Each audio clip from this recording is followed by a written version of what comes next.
Praise Lord, praise Lord, praise Lord. सबको जय मसीह। परमेश्वर जो सबका परमेश्वर है, हमारा परमेश्वर। हमारा का मतलब ये है कि वो हमारे सब लोगों का, हर जाति का, हर मजहब का, हर धर्म का, हर देश का, गरीब का, अमीर का, तंदुरुस्त का, बीमार का, सबका परमेश्वर है। हर कोई कहता है परमेश्वर एक है, लेकिन जब परमेश्वर की बात आती है तो कोई नहीं मानता। इससे पहले कि हम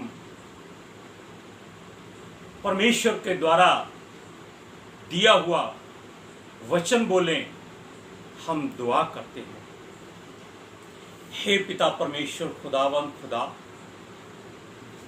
तूने आकाश और धरती को बनाया है, सूरज चांद तारों को बनाया है, हर एक जीव जंतु को, हर प्राणी को बनाया है। पिता परमेश्वर, तारों को बनाया है।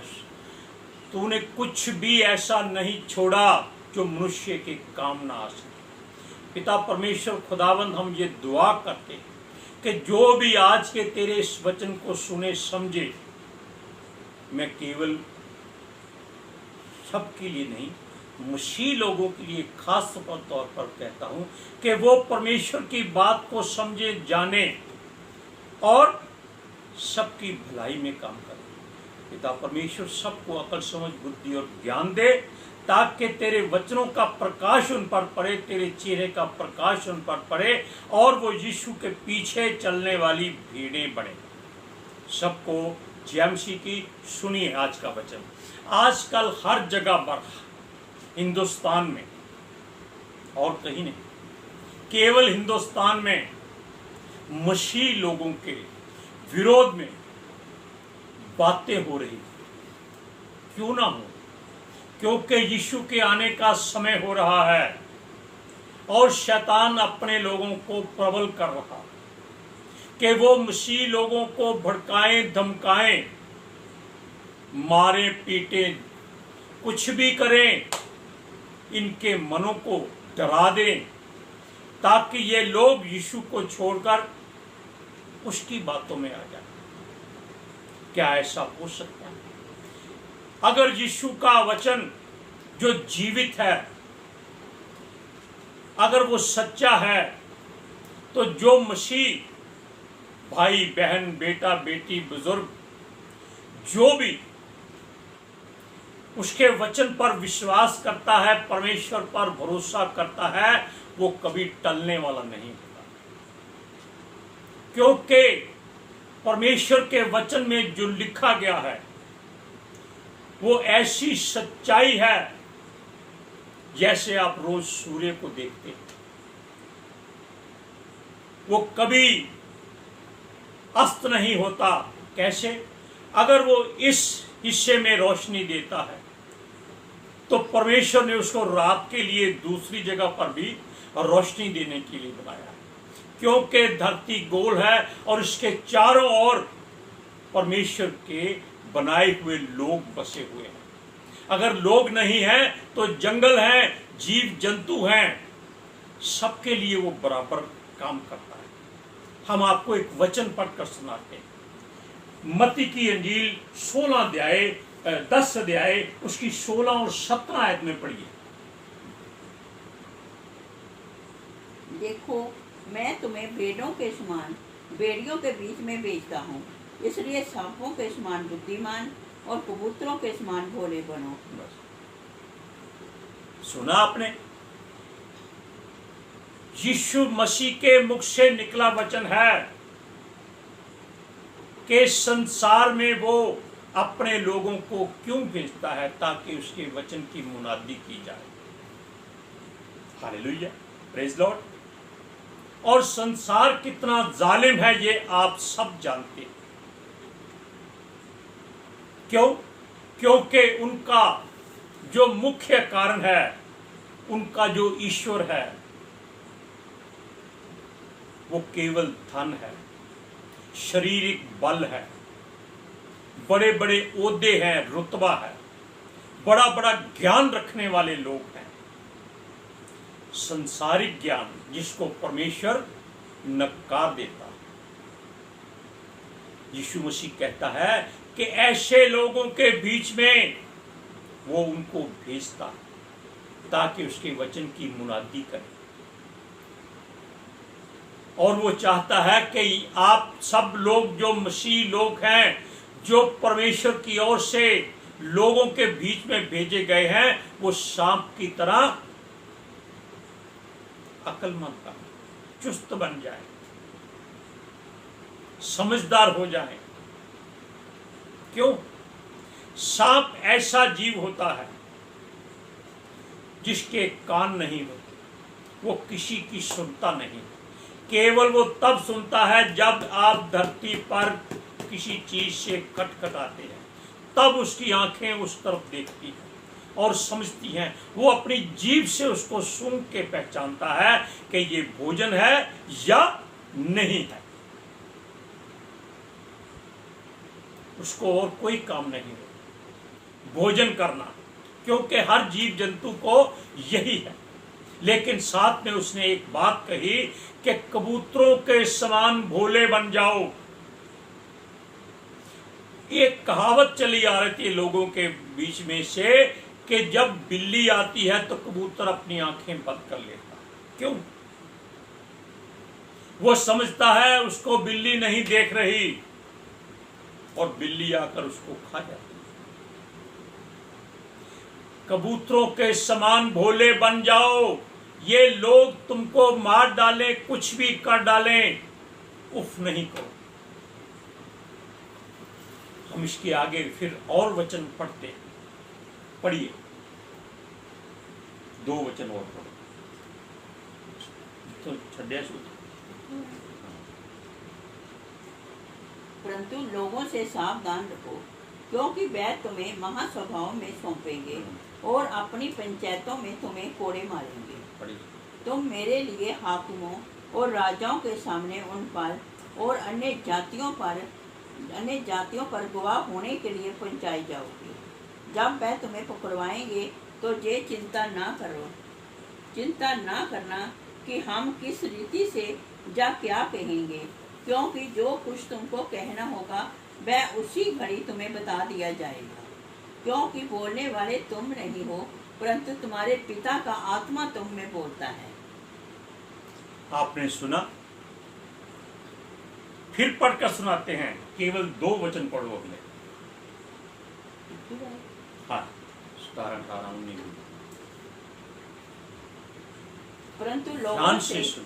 परंतु लोगों से सावधान रहो, क्योंकि वह तुम्हें महासभाओं में सौंपेंगे और अपनी पंचायतों में तुम्हें कोड़े मारेंगे। तुम मेरे लिए हाकिमों और राजाओं के सामने उन पर और अन्य जातियों पर गवाह होने के लिए पहुंचाए जाओगे। बस अब आप देख रहे हैं चारों तरफ यही कुछ हो रहा है। लोगों को मारा पीटा जा रहा है, उनके घर तोड़े जा रहे हैं, उनके प्रार्थना के भवन तोड़े जा रहे हैं। क्या किसी और मजहब या जाति का कभी पवित्र भवन तोड़ा जाता देखा है आपने? कभी नहीं, क्योंकि वो उनके लिए अपने जगह है। वो चाहते हैं कि सच्चाई जो परमेश्वर की है ये दूसरे लोगों को ना बता दे। वचन कहता है वो तुमको पंचायतों में घसीटेंगे। ये पंचायतें ही होती हैं जहां 5 लोग इकट्ठे हो जाएं, उसको पंचायत कहा जाता है। और वो जो फैसला करते हैं उसको संसार मानता है, सच्चाई कोई नहीं जानता। उस बात की ओर कोई ध्यान नहीं देता कि ये जिसको सजा मिल रही है क्या उसकी बात सुनी जानी चाहिए या नहीं। बस फैसला हो गया, मार डालो, पीट डालो, काट डालो, तोड़ दो, सब कुछ कर। कोई उसकी नहीं सुनेगा, ना सुनता।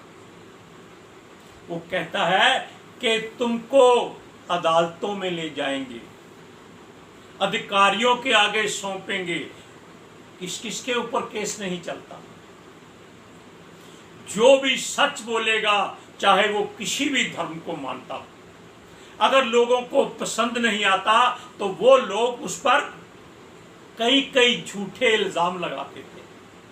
आप YouTube पर देख रहे हैं कि पैसा लेने की तोहमत लगाई जाती है कि बीमारों को चंगा करने के लिए पास्टरों ने पैसा लिया है। अरे उनके पास पहले ही लाखों लोग हैं, अगर वो एक एक रुपया भी उनको दान दे तो आप देखिए लाखों रुपया इकट्ठा हो जाता है। उनको क्या जरूरत है कि 100, 50, 2000, 4000, 10,000, 50,000 वो ठीक करने का ले? क्या करेंगे वो? क्यों? परमेश्वर कहता है कि किसी से वचन के बदले में मोल नहीं लेना।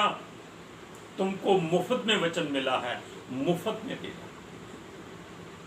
लेकिन वो साथ में ये भी कहता है कि घबरा ना जाना, डर ना जाना, बदला ना लेना, और ये भी मत सोचना कि हम क्या उत्तर दें। अपनी समझ का सहारा मत लेना। पता है क्यों? जब हम अपनी समझ का सहारा लेते हैं तो परमेश्वर वहां से पीछे हट जाता है कि ये अपनी समझ से जो फैसला करेगा वो लोगों को मंजूर है या नहीं है, ये जाने या लोग जाने। अब और बात सुनिए, क्योंकि वो कहता है कि पलटा परमेश्वर खुद लेगा। आप पलटा मत लेना, इनकी बुराई के आगे मत बोलना, इनको उल्टा जवाब मत देना। क्योंकि आपको एक खास बात बता दें कि मसीह लोगों के मुख में जो जुबान है उस पर परमेश्वर का पवित्र आत्मा और परमेश्वर का वचन होता है, और जो कुछ वो मुख से बोल देते हैं वो हो जाता है। इसलिए किसी का बुरा मत सोचना, किसी को बुरा मत कहना, और ये मत सोचना कि हम क्या उत्तर दें। दुआ करो। परमेश्वर कहता है कि तुम बोलने वाले नहीं हो, पिता परमेश्वर का आत्मा तुम में आकर बोलेगा कि क्या कहना है, क्या उत्तर देना है। इसलिए इन बातों को समझो, जानो। मसीह लोगों, प्रभु के लोगों, प्रभु की भेड़ों, अगर तुमको कोई कहता है कि ये सांप है, धन्यवाद करो। बिच्छू है, धन्यवाद करो। कुक्कर मुत्ते कहते हैं तो धन्यवाद करो। आपको मालूम है फिलिपियों की पत्री में पहले अध्याय में परमेश्वर के प्रेरित पौलुस ने कहा है कि ये लोग जो चाहे गुस्से से, झगड़े से, विरोध से, लड़ाई से, दुखी मन से या अपने रुतबे से, अपनी शान से यीशु का नाम लेते हैं कि यीशु मसीह के बच्चे आ रहे हैं, कम से कम वो उसका प्रचार तो करते हैं।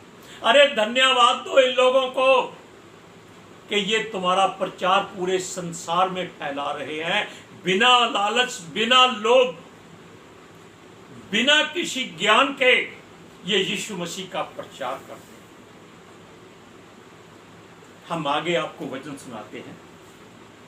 मत्ती की इंजील 10वां अध्याय उसका 22वां वचन पढ़िए। बोलिए। मेरे नाम के कारण सब लोग तुमसे बैर करेंगे, पर जो अंत तक धीरज धरे रहेगा उसी का उद्धार होगा। अब वचन को आपने ध्यान से सुना, आप पढ़ सकते हैं, उस पर मनन कर सकते हैं, सोच सकते हैं, परमेश्वर से विनती कर सकते हैं कि उसने जो वचन लिखा है क्या वो हमारे लिए या दूसरे के लिए है। अरे ये आप लोगों के लिए है जिनको मसीह का नाम मिला है, जो इस पवित्र शास्त्र को पढ़ने का अधिकार रखते हैं। आपको बताएं कि इस संसार में एक ऐसा जीव प्राणी है जो मनुष्यों से, देवी देवताओं से, पीर पैगंबरों से भी ज्यादा पवित्र शास्त्र का ज्ञान रखता है। आप जानते हैं वो कौन है? उसको शैतान कहते हैं। इसलिए वो हर वचन को जानता है और उसके तोड़ निकालने के लिए वो लोगों को भरमा देता है। और यीशु कहता है, क्या कहता है? फिर से पढ़िए, बहुत पढ़िए, पढ़ो जी। मेरे नाम के कारण सब लोग तुमसे बैर करेंगे, पर जो अंत तक धीरज धरे रहेगा उसी का उद्धार होगा। बैर किसके नाम का है?